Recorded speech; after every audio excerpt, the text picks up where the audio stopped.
February 1967.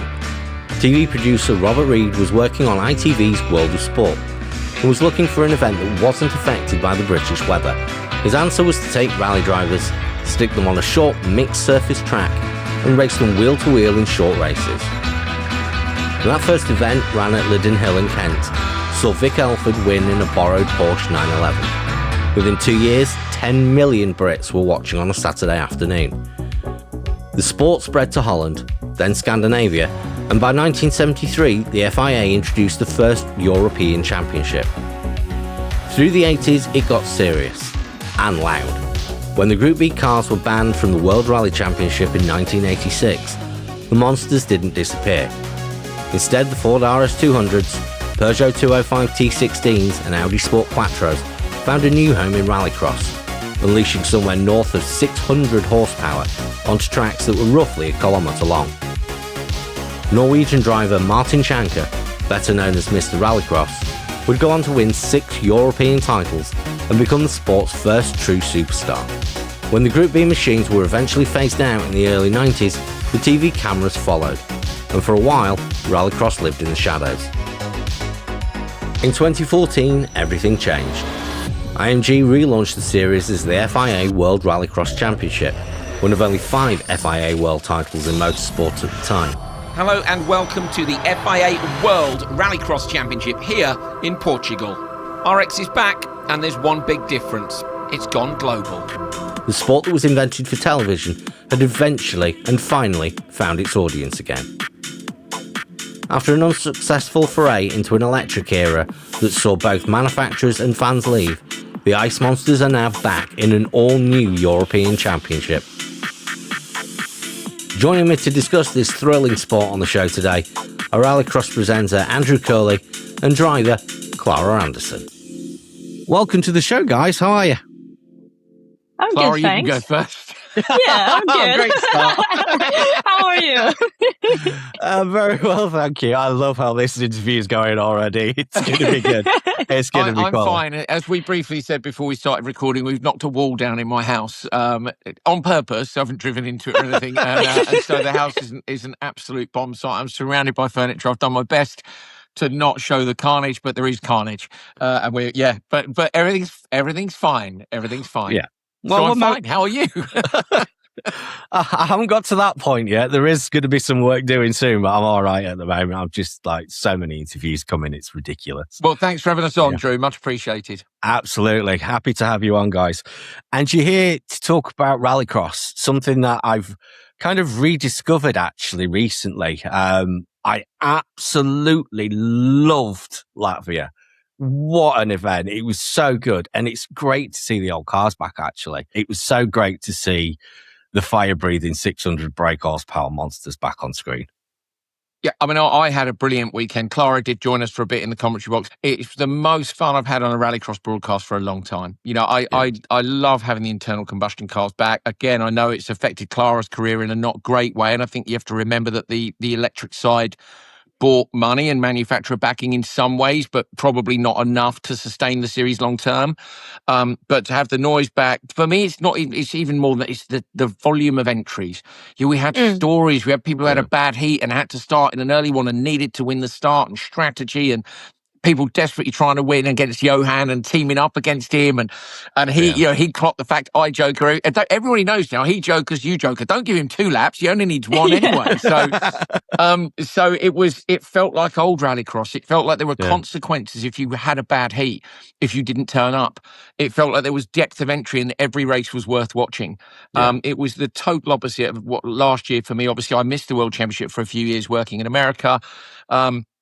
And, with a low entry count, it's just hard work. The introduction of the new classes, it just felt like I felt when we were doing this from like 2014 through to 2020. And so I'm hopeful it's the start of something new. But obviously, Klara will have something to say about the weekend as well. Yeah, I mean, it was great to be back in the paddock for sure. I would love to be back behind the wheel on the grid. But it was, like Andrew said, I think it was a great first weekend of the year.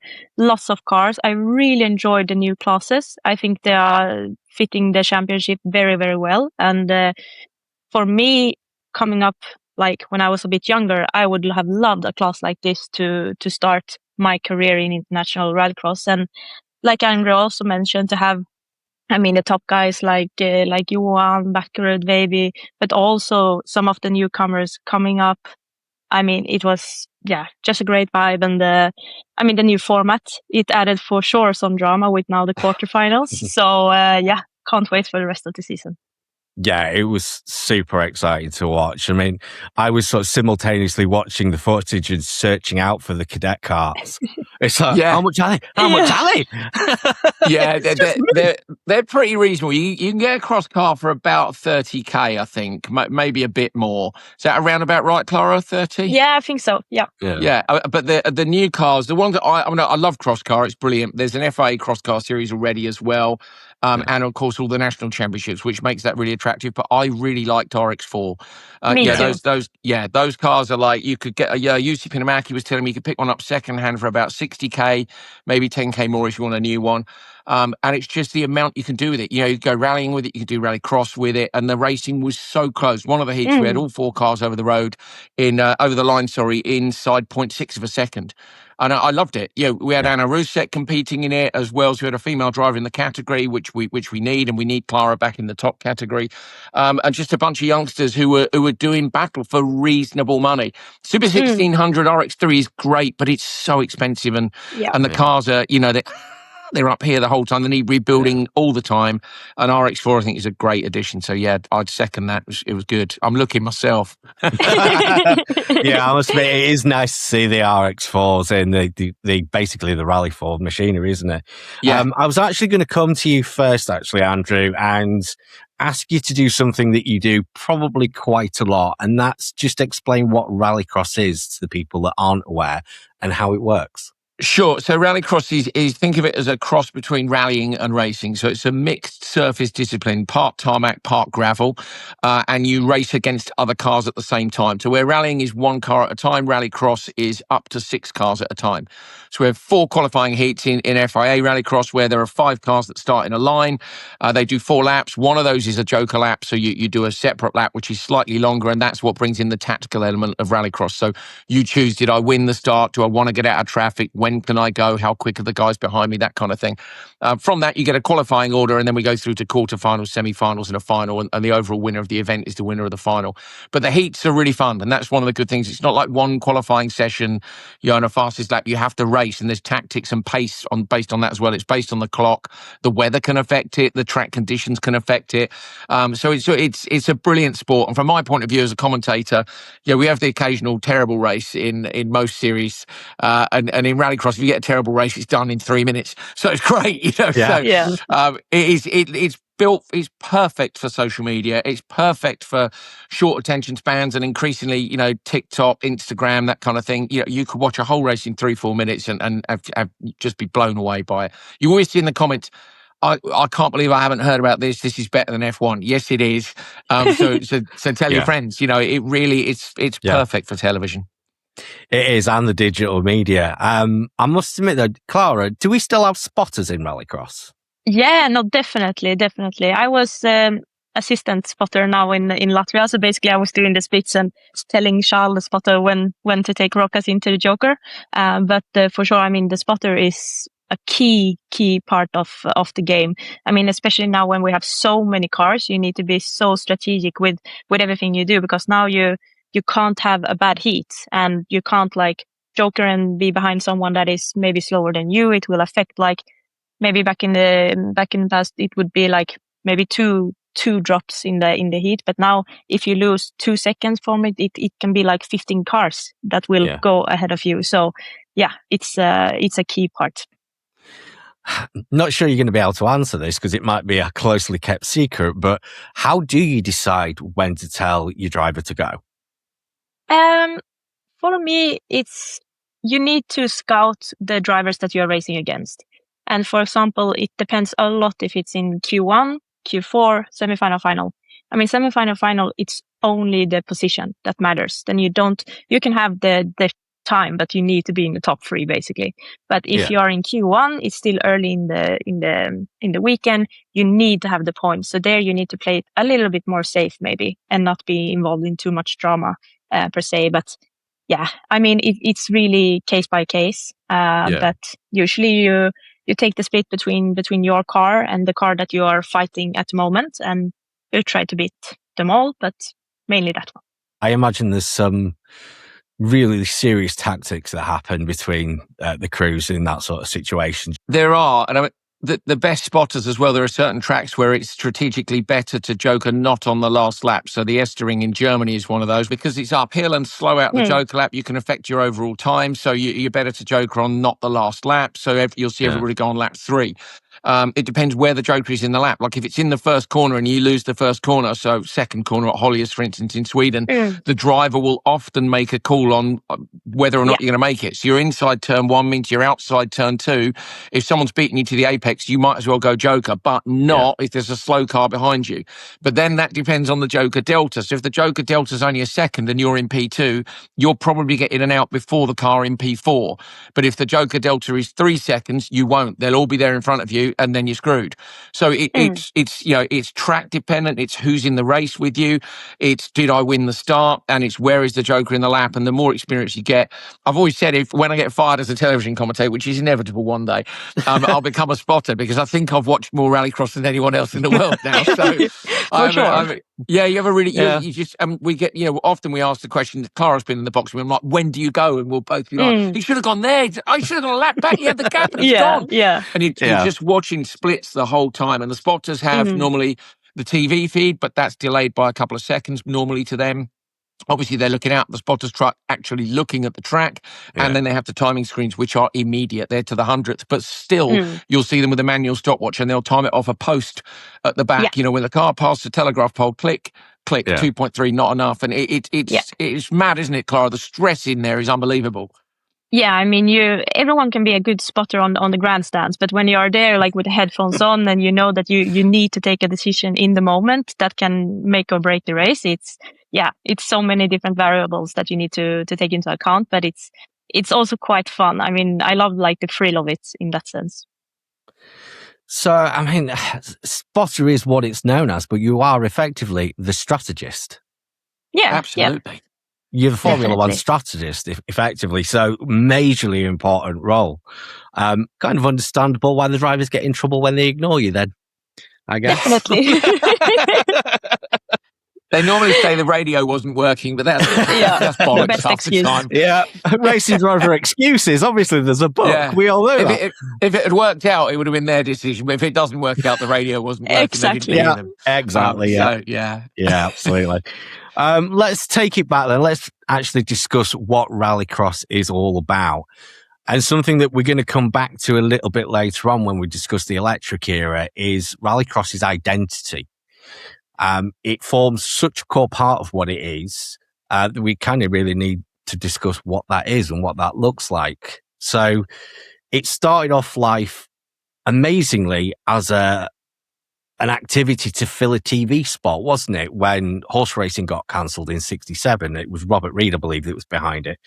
And then that very quickly developed into what became its own identity, its own sport. And we had people like John Taylor, for instance, come in, Roger Clark, rally drivers effectively, with proper Ford rally cars in those early days. And then it developed and it continued. But there are far more other elements, aren't there, that make up Rallycross's identity? Klara, go on, you go. Yeah, but I would love to hear your answer first, because I mean, you were alive in this point. I wasn't, so maybe you can start. When Roger Clark was doing it, you cheeky sod. But you're right. That's very fair. So I mean, the sport's older than me, and I'm knocking on a bit. So it has been around a long time, and as you say, I suppose the fact it was created for TV gives you a good indicator of why it's so good on TV. You know, Grandstand was a Saturday afternoon TV show here in the UK, Klara, and it used to go, we're going over here for the football scores. Now we're going up to Ascot. We'll see the horse race, and as Drew said, the horse race will get cancelled. So someone's going, what the bloody hell can we do in 4 minutes that will be fun, or 6 minutes, or whatever the slot was, and that was where it came from. I think Vic Elford won the first one in the Porsche 911 press car, which he borrowed for the event, which is pretty wild. And destroyed. Yeah, and it all took off. It all took off from that. I think it was such a success that the producers were like, "Well, this is great. Organise another one." And I suppose for me, my first awareness of it as a sport properly would have been early 90s. So I'd been watching. I used to sit and watch the Grand Prix with my dad, Nigel Mansell, Ayrton Senna era, and then we got a bit more into it. And I was getting a bit older, and Dad was like, "Oh, we're going to see some motorsports." So we went to Brands Hatch and we watched the European Rallycross Grand Prix, which was kind of an end of season event. The brilliant Brands Hatch Rallycross track, which is one I would bring back in a heartbeat if I could. Yeah. And it was Will Gollop in the 6R4, who was European champion either that year or the year before or after. Pat Duran was there in Rosie, the Q8 backed to, RS200. Yeah. And Martin Shanker was there. It was a bunch of people. And I sat in the grandstand at Paddock Hill Bend, and everything appeared sideways out the back of the pit lane. Wah! There's all contact, and it was wicked. It was so good. After that, I'll get into rally and everything. But I think the point was, it was the first motorsport I saw, and it hooks you in straight away. And I think that's one of the key things for me about rallycross is it's really exciting, it's really short, it's very fast, it's very loud, it's mixed surface, so it's not all like Latvia and Loiak will be a bit tidy, but I like the circuits where it's bang, get on the bar and pull it. I love having the variance in circuits. It's important to have them all, but rallycross at its core for me is there's a bit of sideways and all the rest of it. So I don't know, it's such a great sport. I'm sure you can tell from the way I talk about it, it's just a great motorsport. It Jumps, is. contact. Yeah. Lots of contact. Arriving in corners completely broad sideways and still making it round. What about you, Klara? I mean, is it a similar thing? Yeah, I mean, I think, at my first rallycross race in like 2011 or 12 at Höljes, when my sister was doing the GRX. And I remember I was doing go-karts when I was little, and it's all very like tarmac, but I mean, it was such a show. Like, that's when I knew that this is what I want to do when I grow up. Like, it was just madness, but in the best way possible. Like, everything is so like there and there. Like, you have no time to think. It's like these 5 minutes that's just flat out. Like, it's the perfect mix of everything I love with motorsport, basically. Yeah, you're right, actually, about the gut. You think about a kart race is 15 minutes, and Drew, earlier on, you said about being an F1 strategist. You're right. I suppose the difference with an F1 strategy is you've got 72 laps, and normally you can figure out your strategy for 24 of them, let's say. But in rallycross, literally the strategy is immediate. Like, the consequences to turn one are now. Yeah, if you've got a puncture, it's done. Like, I love the immediacy of it all. Maybe that's what we like about it so much. Yeah. Yeah, absolutely. It's do or die or go home. Yeah. Yeah, basically. I mean, you did kind of mention on it, Martin Shanker. We can't really do a rallycross episode without talking about him. He was and became very quickly Mr. Rallycross. Was that because of his driving style or because of the cars that he drove? I think it was more because he used to stand on the roof after he'd been shunted off in turn one and give the other driver the finger. That as well. I mean, maybe that's unfair, but you know what I mean? It's character, isn't it? Andreas Backerud is very popular because he's a big character. Yeah. And people like that. And Andreas isn't trying to be, Andreas is Andreas. He's nothing like Martin Shanker. Shanker was, but equally, you would expect fireworks from him on the track in turn one with whatever incredible car he created. But when it didn't go his way, you'd expect fireworks again, standing in the middle of the track, forcing a red flag. That's Mr. Rallycross. It's, that's my thoughts anyway. He's probably before your time, Klara, but obviously you're aware of Martin, I'm sure. Definitely, for sure. Yeah, I would think so. Yeah. What do you think he brought to the sport, then? Having a superstar driver like that must have done the sport the world of good, especially like in the mid-'80s, in the middle of his career. I think any time you have a superstar driver, you need characters. We do need that. The Hansen Backerud rivalry was immense. Kristoffersson Ekstrom, brilliant. Klara coming through as top female driver, and I know she doesn't even like to be referred to as female driver. It's not the point, but she's such a role model for girls in the sport. So you need people that people want to follow. Because they're Norwegian, because they're female, because they've got character, because it's Liam Doran, and he's the British bomb and he used to get in trouble.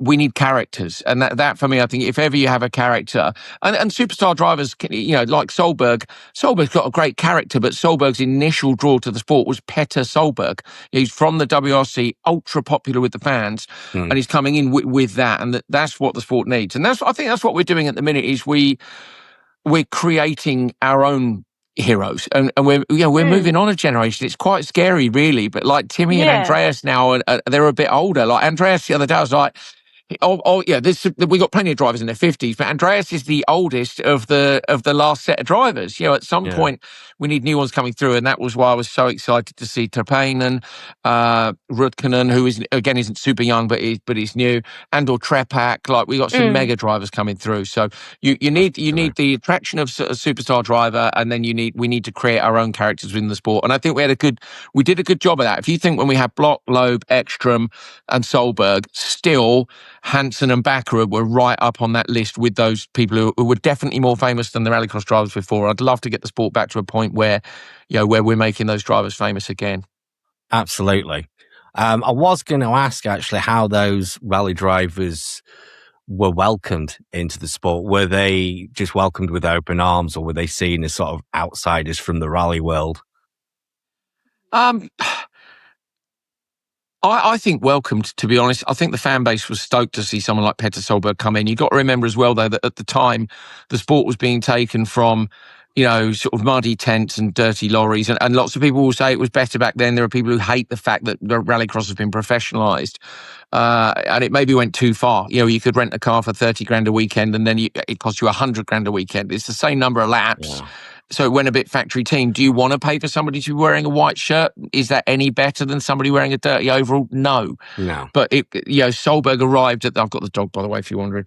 Solberg arrived at the same time that the professional promotion of the sport arrived. So I don't know that necessarily it would have been. I think the people in the paddock would have been like, wicked, Petter Solberg's coming to race us, and I think the viewers at home would have been excited too. Klara, were you watching then? I guess you would have been. Wouldn't you? Yeah, definitely. I mean, I think I've been following it since it started, basically. And I thought it was a great mix, like someone coming from outside of the rallycross world. But I mean, the level back then, it was so high. It was so cool to follow the races and see the difference in the dynamic on track. For example, comparing Seb to Timmy, for example, it was two completely different driving style, but they were equally on pace. So yeah, I thought it was mega.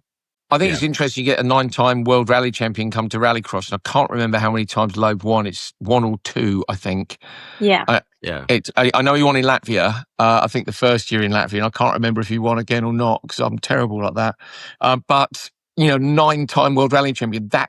That's how good you go. And don't get me wrong, none of these rallycross drivers are going to go and beat Seb on a rally. That's not the point. The point is he's the best of the best in rallying, and he came to rallycross. He wiped the floor. He didn't. And that's because the top of rallycross is very, very high indeed. And I think that's the thing. I think Ekstrom and Kristoffersson are probably the best all-rounders at the top of the sport that we've seen. You know what I mean, don't you, Klara? Like, they could do anything, in everything. Definitely. DTM, through to rallying, through to the Dakar. I think it's good. I think it's good these guys come in. I really hope we get some at the World Cup this year. I'd be so stoked if we get random drivers come in. Who do you want, Klara? I've got a list. I bet you do. I mean, I would love to see, for example, Seb be there. I mean, we raced together in the Extreme Me a few years back. Such a great guy, and I mean, he's a brilliant driver, so that would add a lot. And for Mattias to be back, I mean, that would also be epic. I think those are my top 2. I'd like that. I'd like to see some outsiders come in. So I'd love to see Shane van Gisbergen, and he's famous for the V8s and now NASCAR, and he loves rallycross. He came and did the esports series, didn't he? He's driven rally cars. Yeah. I think he would be an immediate threat. I've got a friend called Chris van der Drift, who was a Porsche Carrera Cup champion a couple of times, did A1 GP back in the day. He's interested. And I think the fact we're going out to Asia, we're looking at a different set of sponsors out there. There's lots of money still in Asia, and potentially we could see some drivers come from that region, which I'd love to see. That'd be cool. Padden, let's get some people. That would be cool. And I think Padden did some Titans RX as well. I can't remember, maybe not. But anyway, randoms. I want to see Scott Speed. I want to get some Americans in. Tanner, I would love to see and Klara, of course. But I'd love to see some randoms on the grid. I think that would be great fun. It's on your list, I think, Klara, isn't it? Oh, definitely. I'm trying my best to be there for sure. Well, it's one thing that Rallycross has been good at is attracting people from other disciplines throughout its history. So there's no reason at all that it couldn't continue into the future, especially with what we've got coming in Rallycross in 28, is it, with the new regs when they hit? So I think, yes, the costs will come down massively with the new regulations, in theory. At the minute you're looking at, let's say, and you never get real figures, let's say 750, 800K for a brand new Rallycross car from the top team at the minute, is my understanding. Or that's what it would cost to build the first one. Yeah. That's too expensive. That's way too expensive. 250, 300K for a car, that's more acceptable. Don't get me wrong, I can't afford one. That's more than half my house. But that's not the point. There are lots of people who will rent a car, and the rental costs come down. Everything comes down. The cost to repair them, the length of the rebuilds, hopefully. So in theory, if the regs are right and we get the manufacturers, and I don't mean OEMs, I mean teams manufacturing chassis. We can talk OEMs in a minute. Yeah. But the cost should come down a lot, and I think then we could go back to where we were before, which is, a national importer says, yes, I want Klara in the car in Sweden, I'll pay the 50K to run it. When you're asking for 100, it's a lot of money. And, when you need $1 million to do a 10-round season and suddenly you need $500,000, raising that amount of money is two very different things for semi-professional drivers to do. So anything to bring the cost down. I love the sport as it is, but I don't think we'll lose much spectacle if we lose a few horsepower. One thing I do want to see is real bodies on the cars. And I know that at the minute they can manufacture a kind of whatever you want, if you like, as a chassis. I think you have to make 10 is the rule. But I don't want to see a load of jelly molds, if you know what I mean. I want to see, I think people associate with manufacturers. And I'm sure there'll be a couple of jelly mold cars. And I think those people will look to make a great chassis and then hope that an OEM comes on board and says, make it look like the Polo or whatever. So, but I am excited about the new regs, because we couldn't continue with what we were doing last year.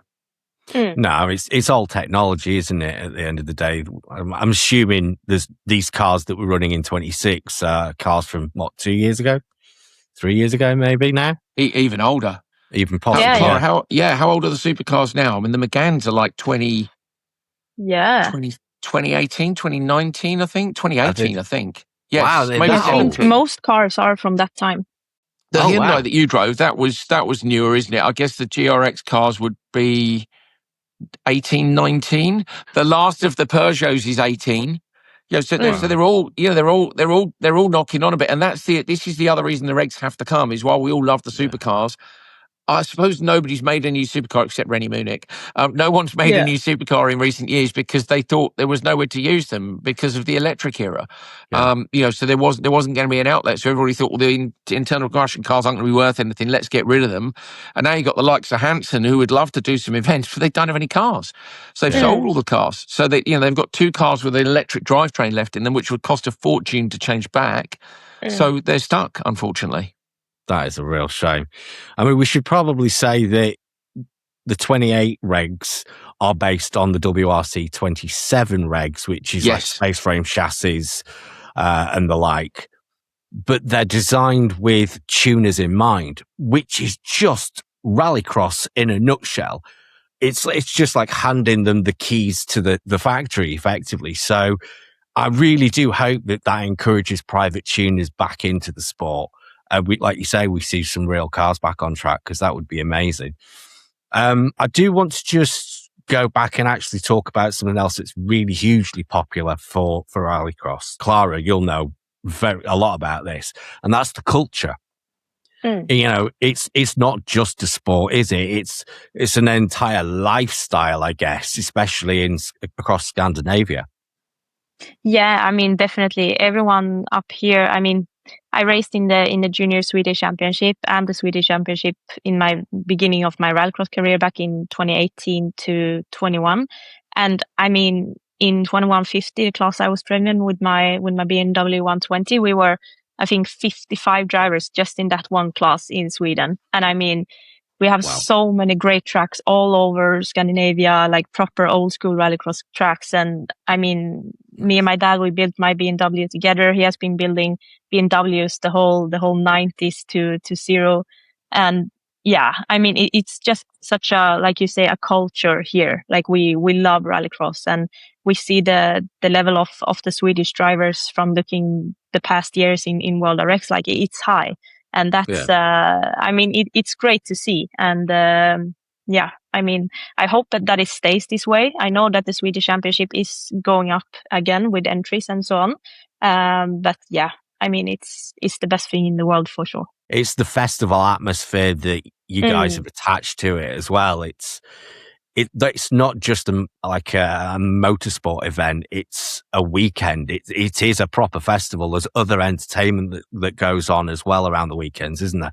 And I was speaking to John Coyne yesterday, and we were saying the same thing. The whole thing needs to be catered towards families rather than, just kids and dads or whatever.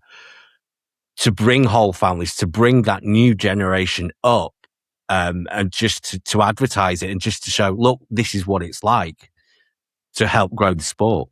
I think so, definitely. I mean, looking at rallycross, it's a part of an arena sport. We have a track that's around 1 kilometer, and it's perfect for, I mean, having this venue to do so many things around it. Everyone is gathered at the same place as opposed to rally, for example. And I mean, like we said before, it's 3-5 minutes, and then it's a new heat on the track. But there's also so much possibilities to do things outside of the track, which I think is very attractive to potential partners, to potential manufacturers, and something that I really wish to really take like advantage of in the future and really make the event like proper good. Because on track right now it's brilliant, but we also need to build off the track to really make a point for rallycross, in my opinion. We've seen that with the whole new generation in Formula One and how that's just ballooned the fan base. In fact, I saw a post by, what's his surname? Kim, the photographer, the F1 photographer, who says that even he's seen a massive increase, particularly in his female fans, which is great news, absolutely great news. Because between the two, that's obviously going to bring the kids up as well. And we're beginning to see that across other disciplines, including rallycross, which, to be fair, has had it for a while, if I'm honest. But it's such an integral and important part to the whole rallycross experience. But the culture goes a little bit further than that, doesn't it? Especially in Scandinavia. I hear that you've actually got a driver pipeline that develops drivers or helps assist drivers in the development. Yeah, I mean, we also have very good like schools for economics and future engineers around Torsby, I think it's called, where we see, I mean, very, very many of the graduates now work in a proper team in the now European Championship or other teams throughout in Sweden. But like you say, I think it's a lot of passion for building up youngsters. I mean, the ASN and the Sweden national team, which I've been part of since I think 2020, they have helped me so much with advices, with networking, and just really taking care of the youngsters and showing them the path forward. And just, I mean, going to the national camps and speaking to the older people and getting some inspiration, hearing their stories, how they make it. And I mean, that for me has been a vital part in the beginning of my career, at least. Absolutely. Should we jump forwards then a little bit and get to the good bit, the glory days, as it's known? So, Andrew, am I right in thinking that you joined the commentary crew in 2013, the year before the World Championship hit? Correct. Yeah. So I saw an article in Motorsport News, which was a proper, old-fashioned newspaper that I used to buy every week if you're into motorsport, and it had all the motorsport in it. And it was an article by a guy called James Atwood, who I'm still in touch with now, actually. And he basically had spoken to IMG, who's the big multinational company that was going to be taking over Rallycross, and he'd interviewed a guy called Martin Anai, who ended up running the whole series. And it said one of the things that I hooked onto immediately was it said, we want to change the TV completely, we want the same commentator every week, we want to make a proper TV show. I was like, well, I want to do that. So I'd been commentating since 2009. I just got into lead commentary in 2012. So, doing the exciting side rather than the analysis side. Yeah. And I thought, I want to do it. Like, I've been commentating racing. I was a rally driver. I'd love rallycross. Let's go. So I sent an email to Motorsport at img.com, which was like their catch-all thing. They had Speedway as well. Yeah. And that landed on the desk of Rob Armstrong, who was the head of Motorsport. You always think that will go to some mailbox that will just get binned, don't you? It went to Rob Armstrong. He forwarded it to Martin. Unbeknown to me at the same time, Matt Beale, who's still the producer now on European Rallycross and worked with me and Klara on Extreme E and Extreme H. Very funny bloke. And he was working with me on Super League Formula, where I'd just become the lead commentator. That series folded. Me and Matt always joke about killing series. We'll try not to kill Euro. And he said, I've got something I want to talk. We're at Goodwood, and he said, I've got something I want to talk to you about, but after the Olympics. This was 2012, late 2012. He was like, I'll talk to you after the Olympics. I'm too busy. I was like, okay, cool. Anyway, I then arranged a meeting with IMG, went to the meeting with IMG, and at it was Matt Beale and Steve Saint, who ended up running the TV for the first TV company. So it came from like 4 or 5 different angles. Matt had wanted to talk to me about doing the commentary for it anyway. He was with the TV production company, and I'd gone to the promoter and said I wanted to do it. So it kind of feels a bit like fate, but you make that luck. People don't usually come to you and go, do you want to do this cool thing? You have to go to them and go, I want to do this cool thing. Give me a chance, And so, I got in 2013. We weren't going to do any live in 2013. And I think we ended up doing 4 or 5 out of the 9 live. And then we went all live the following year. And the plan for the World Championship was 3 to 5 years to turn it from a Euro Championship into a World Championship. And it took 1 year. Yeah. And then it exploded. We were live every weekend then from 2014 onwards, but not every session. That came much later. That was, I want to say 17, 18, but truthfully told, I can't remember. We did our live session from Latvia to see if people liked it, and everybody loved it. And then Sunday was all live, and then before we knew it was like, well, all the gears here, sod it, let's do the whole weekend. So we ended up doing all of it. So I've been on from 2013 through to 2020. So I did 79 events of the World Championship plus the 9 events of Euro prior to that. And then I left when the new promoter came in, didn't particularly get on with them, let's just say. And then I went to Nitro, which was brilliant. And then I just got really lucky when Nitro folded and Extreme E stopped within 10 weeks of each other. 60% of my income had gone out the window. And the FIA took the rights back off the promoter, said, you're not doing very well, we want it back. And I got in touch with the FIA and said, I want to come back. So the timing of it was unbelievable for me, really. And I was very lucky that I had enormous support from the fans, which I'd worked hard to get. I replied to every message I possibly can. I'd stop and say hi to anyone who wants to, if I can.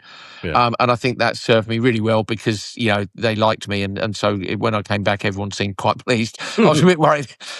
They might have forgotten me. But it was, so it was, short story long, that's sort of my TV run with Rallycross. It's been brilliant.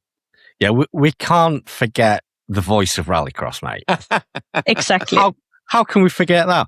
No, it's really interesting. That's now the second time I've heard a story similar to that, where somebody has seen an advert or actually, I'll tell you, it was Molly Pettit from WRC coverage. Yeah.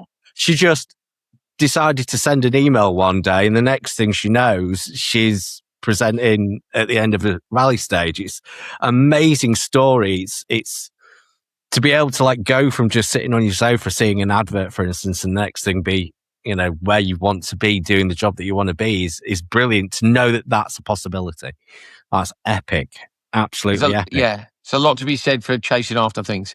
You've got to have some balls sometimes. Like, I get kids email me via LinkedIn. They're like, can you help me with this? And if I've got time, again, I'm like, yeah, cool. Let's set up a call. And I'll just try and give them a little bit of advice that will help them along the way. But the most important thing is hard work and being nice. That's also important. Yes, absolutely. Because most of the time. Because motorsport is one big family and people really do know everybody. Oh, you do. It's a small world. Very small, surprisingly small, actually, sometimes. We've already kind of got Euro RX anyway, haven't we, for the previous years. But 2014, the FIA decided to go all in with a full World Championship. And I think that coincided with coverage on the Rally TV app. No, that's Rally TV came before? when the new promoter came in 2020. Yeah. Oh, was it? Oh, yeah. right. Okay. Yeah, so they came in 2020, and I think they're going slightly off piece. The biggest mistake they made was putting it behind a paywall. Yeah. So when the promoter changed to Red Bull / World RX promoter, they then did the TV coverage themselves again, and they did a nice job with the coverage, but they put it behind a paywall. And when people have been used to seeing it for free, and also you've put it behind a paywall, you've changed the commentary team, who people quite liked. Fair enough, your program, do what you like.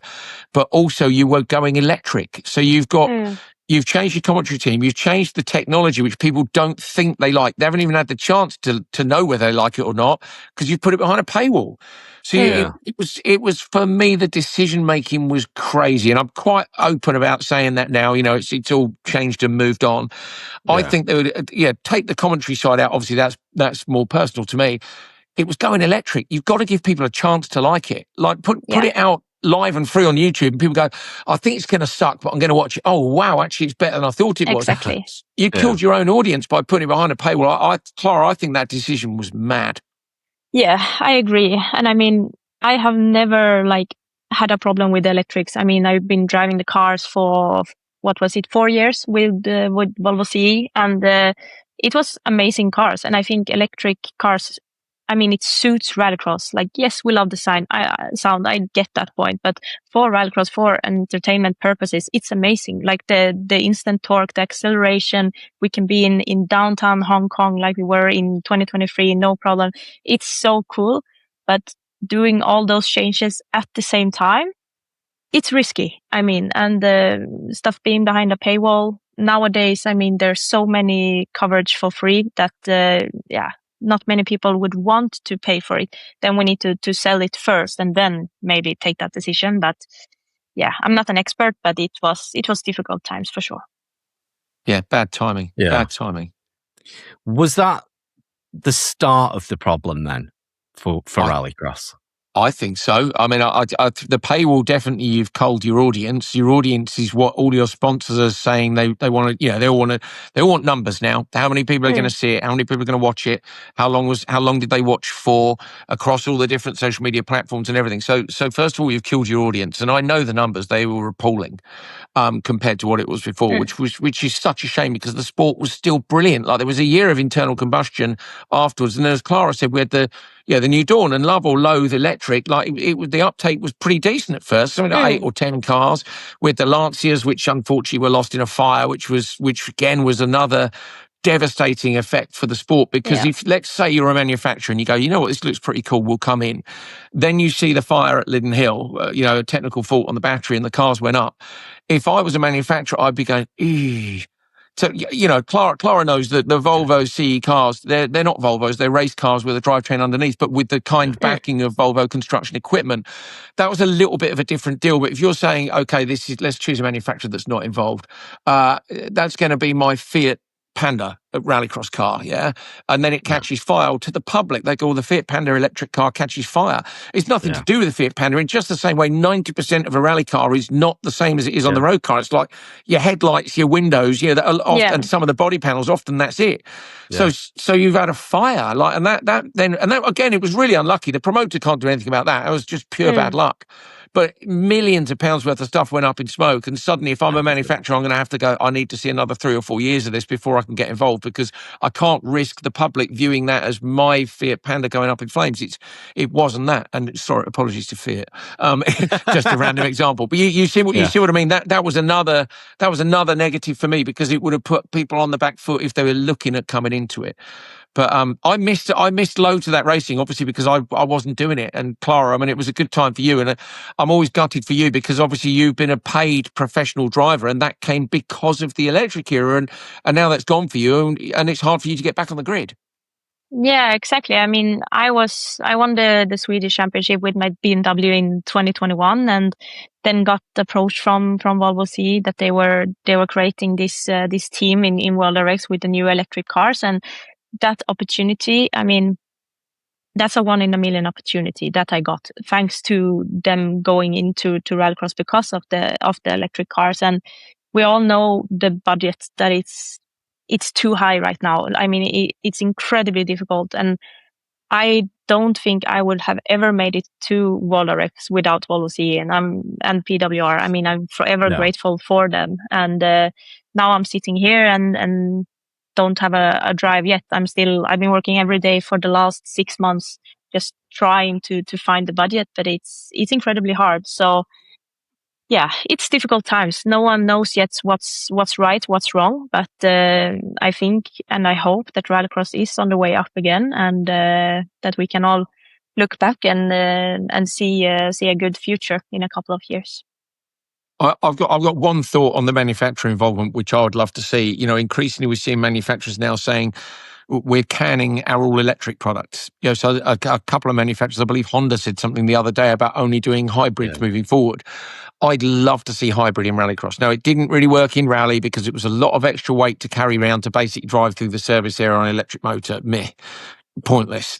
But imagine a smaller battery, but which gave a 50 horsepower boost on a button on the wheel, a bit like we've seen with Extreme E. You know, where you had a moment where you could use it. Maybe use it in the Joker lap. Maybe everybody knows you need to use it going up the hill. Tactically, something which can maybe it's only deployed once a race. You know, an element which would bring in the ability for manufacturers to do hybrid, and maybe they could do the hybrid part of the drivetrain themselves, and we could limit them on the internal combustion, or vice versa. So I don't know if that's the way manufacturers are going to go. Maybe that could be brought in future. But yeah, the minute it will be in line with the 27 regs, we do. Do we want manufacturers? I think we do, because as drivers, you want to get paid. Yeah. And the only way for drivers to get paid is manufacturers. So if a manufacturer came in now, like for me, in Extreme E and Extreme H, the most valuable commodity is the female driver, because the pool of female drivers who are good enough is much smaller than the pool of males at the minute. And that's what we're trying to fix in motorsport, is the pyramid. You know, not enough girls are encouraged to do it. Girls are encouraged to do horse racing, horse riding, or makeup. Yeah, and I think about magazines on the shelves. Yeah, I'm not being sexist here. You think about kids' magazines, the girls' one is full of dresses and makeup and sparkles and horses, and the lads' one is full of cars and guns and lorries and trucks and stuff. And so you have to we have to get a wider base at the bottom of girls who want to do motorsport. That comes from Klara being at the top, inspiring the pyramid down. So at the minute, you've got 1 million guys doing it, 100,000 have got the money, 10,000 have got the talent as well, 1,000 make it, 100 are really exceptionally good, and 10 are world champion material. You know, now take the female pyramid, it's much smaller. So the female commodity is much, much more valuable. If I was a manufacturer coming into Rallycross now, and of course this is what Volvo saw in Klara, I want publicity. What can I do that's different to having two Scandinavian guys driving my cars? Well, I want Klara to drive the car, not only because she's female, but because she's bloody good at it as well. It's no good just being a token gesture. You've got to be good at it. And they proved they're good at it. And the pace differential in Extreme E and Extreme H has come down by something like 80% over the 4 years of the series. Yeah. It's met, and again, Klara will be able to tell you more about that. So I'd love to have manufacturers back, because it gives our drivers a chance to earn more money. And obviously the series is healthier if there's money coming into it.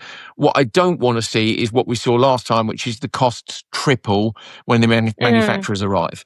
So you have to find a way to make sure that if they do come, we limit what they can spend their money on. A bit like in F1 with the spend cap. Yes, you can have a nice truck, but you know, it can't be costing 3 times what it cost last year if they come in 3 years' time, let's say. It's about getting that pyramid, and it starts right at the bottom, I believe, with the schools. Get the kids involved at school age. I mean, Andrew, you were mentioning about like girls' magazines and stuff. Well, not in my house. So I did an interview last night, and my middle kid, who's 8, came in and went, "Dad, can I do that BTC show with you now?" And she actually made me set everything up, sat on my knee, and did a 10-minute show. Brilliant. So that's exactly what we need to do. But she's surrounded by it, isn't she, Drew, because of your interest in it. And that's what's so good is, you know, Klara probably grew up in a paddock. And so to some extent, Klara, you know, with your sister, did you say your dad raced as well? And my mum. And your mum. Oh. But again, you see there, so straight away, so they grew up not only in the paddock, but mum raced in the paddock too. So how cool is that? And then there's, if mum can do it, I can do it. And so we have to we have to show, and I think the other thing, what you said, Drew, about schools is really interesting. I want people. Motorsport's so cool. Like, it's such a great thing to work in. There are no sucky jobs in motorsport. If you work in motorsport, it's cool. Like, Yeah. you be an engineer, be a spotter, be a team manager, do the logistics, do the social media, run the kitchen, be the tire person. It doesn't matter what you do. There are so many roles in motorsport, and you don't have to have a degree to do them. You don't have to be rich to do them. You have to know that the opportunity is there to do them if you work hard. Yes, being a driver, being rich helps massively. It's simple as it just does. But we need the next generation of everybody to come through doing it. And when I say we need to increase female participation, we've got much better representation, I feel, Klara, in rallycross than some other motorsports of females in the paddock. Yeah, I mean, definitely. And a little bit like we mentioned before, what Extreme have done for women in motorsport, that's what Volvo CE and PWR did for me in rallycross. Like, they gave me the chance in a gender equal lineup to join the top level of rallycross with Niklas as my teammate. And I mean, I was terrified. I mean, I've been almost never driven a 4-wheel driven car before, never driven a supercar, and just thrown into the deep end, but meeting just the top level in the world. But it's the best decision I ever made to take that leap of faith and just try it out. And I learned so much. And what really makes me happy is to see how many girls in the paddock and on my events with Volvo CE that we still do with the promo car for these young girls, that they really see now motorsport as something that they could do in the future as driver, as mechanic, as engineer. Like, there's so many that comes up to me and says that I want to be a driver now because I saw you race. And that makes me like the happiest girl in the world, like, honestly, because I was lucky enough, like I said before, to have my mom and my sister to do it. So I already had my role models, but to just show them that you can do it, that makes me so happy. That's within the paddock, though. What about further afield, let's say on your socials? Are you seeing much engagement there from other women? Yeah, I mean, I still have most men following me, unfortunately, which makes sense also because of like motorsport. But I also try to, I mean, I'm a girl that has like other hobbies as well. I mean, I love makeup, I love clothes, I love like workout. I worked for a gym as a personal trainer for many years. So I try to show that side as well, that I'm not only a driver, and just to see the bigger picture. And on those type of posts, I see a lot of engagement from the girls. So yeah, my goal is to maybe bring them to like the other motorsport stuff as well. But yeah, like we said before with the Formula One and Drive to Survive, it has done wonders for the series. And I'm hoping in a few years' time that we can see more of girls following the FI Rallycross. That would be cool. I mean, as you said, we've got Drive to Survive Formula One. Rallying has More Than Machine, which, to be honest, they really do need to make a lot more of because it's an amazing show. That's on YouTube as well. Be quite nice to see something for Rallycross, actually, a genuine behind-the-scenes story-driven show that we could follow and we could see what goes into it. I mean, it's great watching it on YouTube and watching the heats and everything happen and getting really excited for the final. But what does it take to get there? You know, what are the guys in the paddock doing, you know, whilst they're groveling in mud or dust or whatever it is to get the car back on circuit because, you know, there's been an incident on track or whatever, to be able to get them into the final so that they can go and win. I mean, do we have any all-female or predominantly female crews currently competing? That'd be cool. It would be. We don't really, Klara, do we? We have lots of teams. There were lots of females of the C dealer team. Definitely, there were. You had at least 2 or 3. Ida Stromas wasn't there, and Sandra Holtgren was there. Sandra Holtgren, Anna Palander, Päivi, Laura. Yeah. So, there you go. So I'm terrible with names. I can remember all the team from our Instagram. But and I remember we had female mechanics back in the days of Peugeot Sport. Obviously, we've had the likes of Suzanne Hansen and Petter Solberg as team managers. So there have been teams with more female involvement than others, but we haven't got an all-female team. Something like that would be cool. That was actually talked about in Nitro Rallycross was an all-female team, and they were looking at finding sponsors to do it, specifically based on that. And I think that could be a really cool concept. But again, that's extra work, and it's already hard enough to raise the money to do it with an established team, let alone one which is not. But I think it'd be cool. What you said about behind the scenes thing, it would be great. It needs an incredible amount of resource to do it the way that they do it in F1. Yeah, Drive to Survive is mega, but the resource they've got is insane. Like what they use to make that show would blow out of the water what we use to make the entire live coverage. You know, it would be cool. I think the other thing is, obviously, in some ways it's a bit done to death in that every series has their own behind the scenes thing. We had a behind the scenes thing on Extreme E. I do like it, but then I also look at Andreas Backward. He tried so hard with Backward Life. He worked his butt off with Backward Life, which was his YouTube series, and goes through the peak of World RX.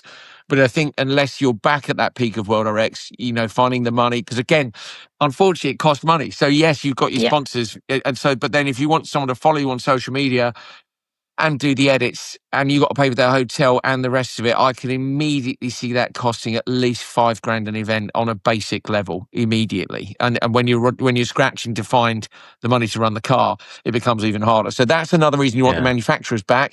They're a double-edged sword. You know, if they're going to come in and bring brilliant coverage, let's go. But it's sport is, I think, one of the biggest lessons really. And something which the fans often don't realise with comments they make about things is that it is a business.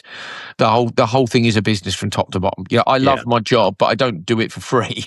I do it, and I pay my bills with it. You know, and it's a great privilege to do something you love as your job. I don't love it always. There are days where I'm like, just get me out of here, get me home. Like if it's all gone horribly wrong, just as the same as a driver. But you know, we don't do it for free, and of course that's the problem for the drivers at the minute. Is not only are they having to do it for free, but they're having to raise the money to come and do it. So that manufacturers cost money, business. When you really get into the nitty gritty of it, it's incredibly complicated in the background. Well, you brought back manufacturers there. Wasn't the whole or one of the reasons for electrification pressure from those manufacturers to be more relevant to the automotive world, but also in like 17, 18, the manufacturers that we did have in Rallycross had already started to leave? I think personally, if it was going to go electric, it needed to go electric then. Like, sadly, it needed to go, which would have been gutting because we'd have missed like some brilliant seasons of internal combustion. But having said that, it might have been brilliant if we'd had 4 manufacturers and it had really blown up and they'd all done 4-car teams. Yeah, that was the idea at one point, was 4 manufacturers with 4 cars each to give us the 16 cars we needed for a good entry with semis and finals.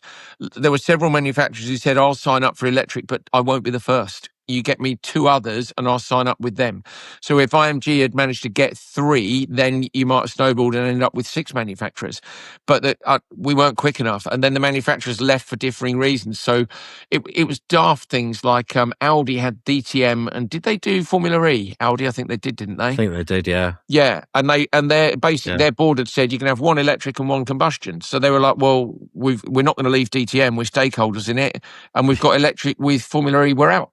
So they were gone, and it's this is they're making cuts. Peugeot were acquired by another manufacturer. I can't see which way round it was, and there was a problem with the emissions over the entire thing. So they were, not that Motorsport was that problem, but basically each of the manufacturers left for their own ever so boring business reasons in the background, and left Volkswagen on their own. You know, the rumours are still about the whole Ford situation, whether or not the team actually liked the Focus. You know, whether Ken liked the Focus was one thing. I think everybody at the time kind of wished it was the Fiesta back in the day. It was a great program, but you know, again, Ford went, and whether it was the board or where the decision was made will only be known by those who were much higher up. But once those 3 were gone, you're left with Volkswagen. It's like, all right, we've won it loads of times, see you later.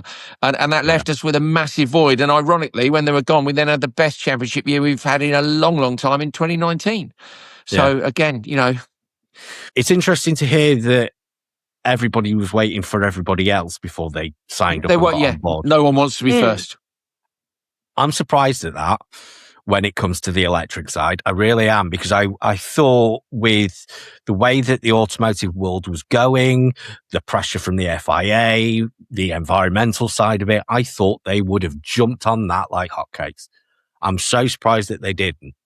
I mean, I'll say, yeah, maybe two, maybe the 2 or 3 were interested, but they've got to be interested and have millions of euros available at the same time. And it's got to fit the marketing program. You've got to have a product that you want to promote. The focus was the product Ford wanted to promote. The RS had come out, and it's a mega road car. It's great fun.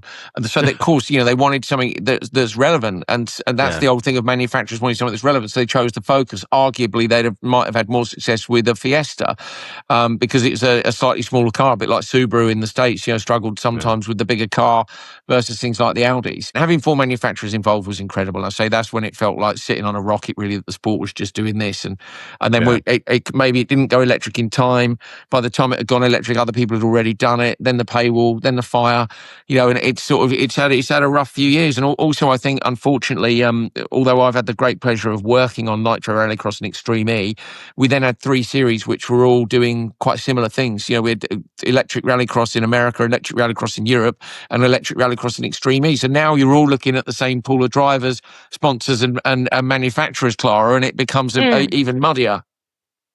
Yeah, definitely. I mean, I've been part of both Extreme E and World Rx now since 2022, and like you said, like many of the drivers, we were doing both series. So yeah, I mean, it's done so much for the sport, and I'm eternally grateful for that. But it's also cool now to see something new with FIA Extreme H World Cup, for example.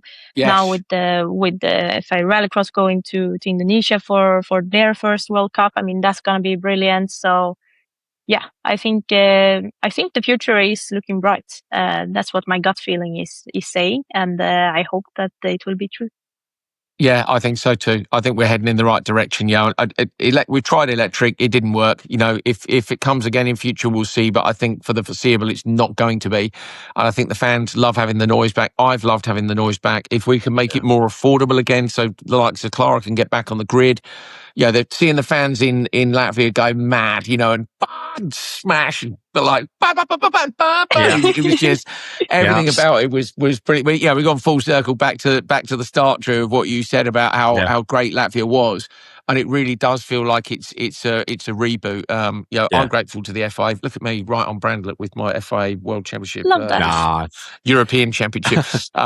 It was just the first bit. It's the only bottle that's not in the kitchen with the wall knocked down.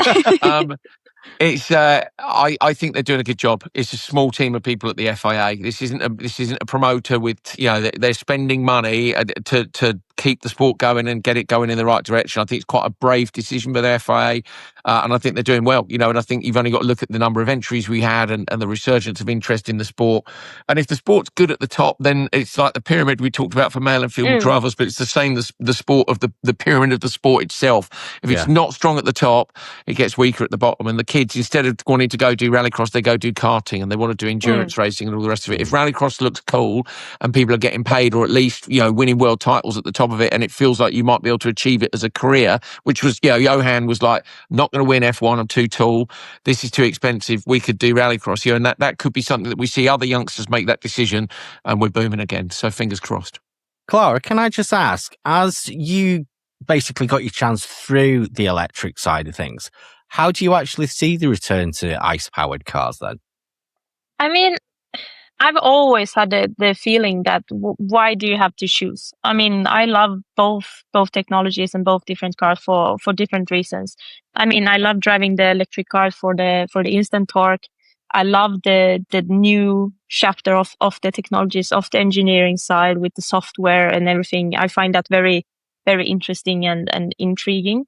At the same time, I mean, I love to drive an IC supercar. I mean, last year in Loeb, I drove for the first time, and it was mega. I love having the gearbox. That's the one thing with the prop shaft that I miss maybe in the electric car, that you can do more as a driver, especially on the loose surface.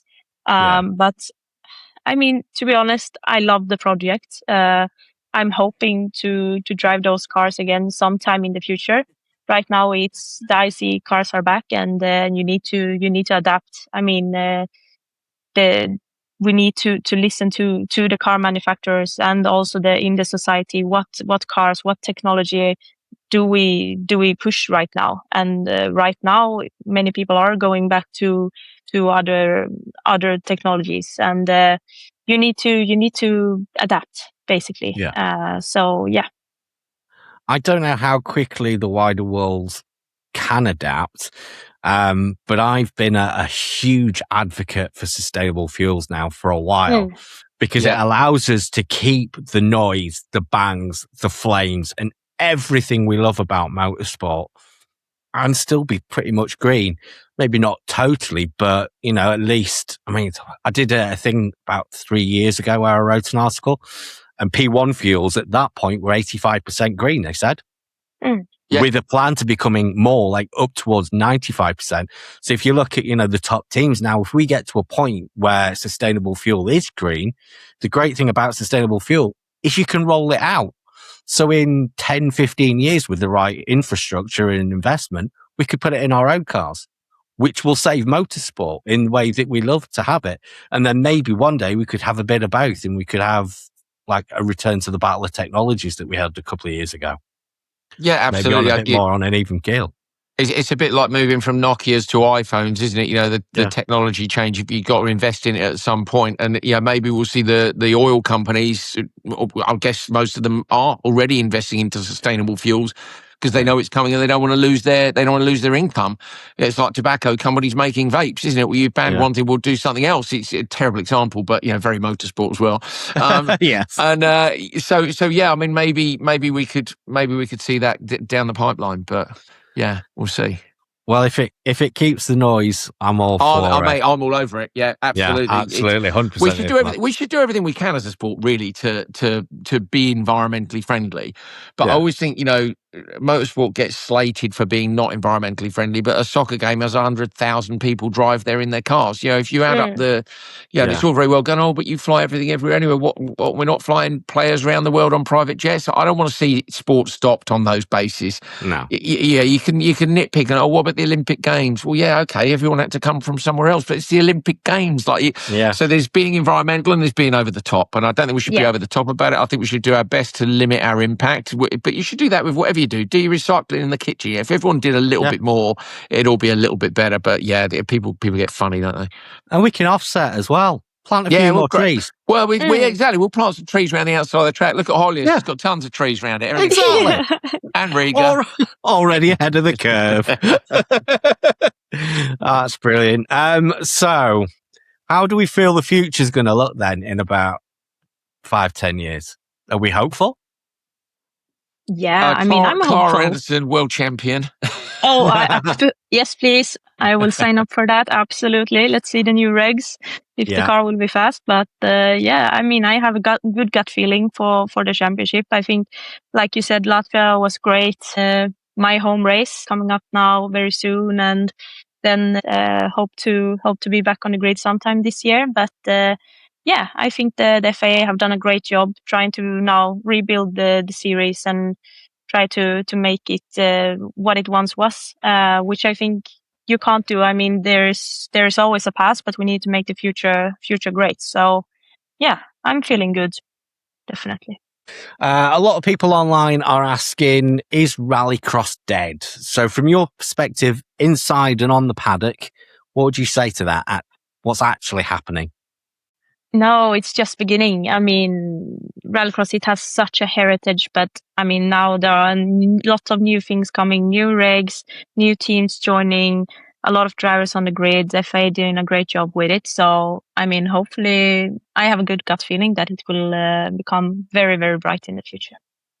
Absolutely. Thanks. Right, guys. Very last thing. Final thought before we go. I mean, I think Rallycross is back. Rallycross is on the way to become bigger than ever before, I hope. And it's great to see the vibes coming, and hope to be back on the grid soon.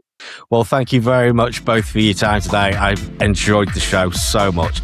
I haven't covered half of what I intended to, but it's been brilliant nonetheless. Yeah, honestly, it's been an absolute pleasure. Thanks for having us on. Always too much to talk about, especially when it comes to Rallycross. So we'll come on again later on in the season. Perfect. Let's do that. Perfect. Thank you, mate. Thanks very much for having us on. See you soon. Anytime, mate. Thanks a lot.